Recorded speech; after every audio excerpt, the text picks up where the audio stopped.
মাছ রান্না করব, তাই কিছু মাছ নিয়ে নিলাম। এখন দিয়ে দেব টমেটো, ধনিয়া পাতা, লবণ, হলুদ,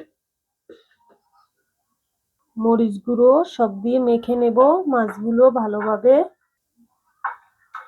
মাছগুলো মাখা শেষ, এখন ভেজে নেব। মাছগুলো দিয়ে দেব।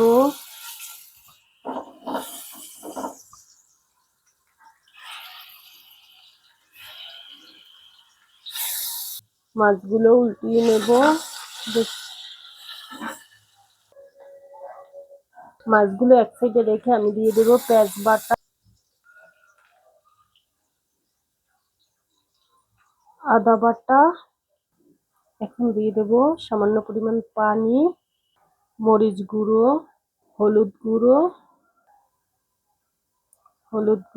মাছে অনেক লবণ মেখেছি, তাই সামান্য পরিমাণ লবণ দিয়ে দেব। টমেটো, এই পাত্রে রান্না করব, তাই এটাই নিয়ে নিলাম। এটাকে বলে দোবাজি মাছ, তাই একই সাথেই রান্না করব। এভাবে এটাকে দোবাজি মাছ বলে। আমি সবগুলো মাছ উল্টে দেব, আবার এভাবে রান্না করব।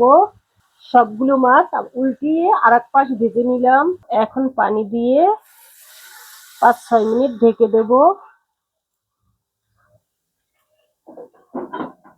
ঢাকনাটা উঠিয়ে, যেহেতু আমি কোনো মশলা দেব না, ধনেপাতা দিয়ে মাছটা রান্না করব, কিছু ধনেপাতা দিয়ে দেব উপর থেকে।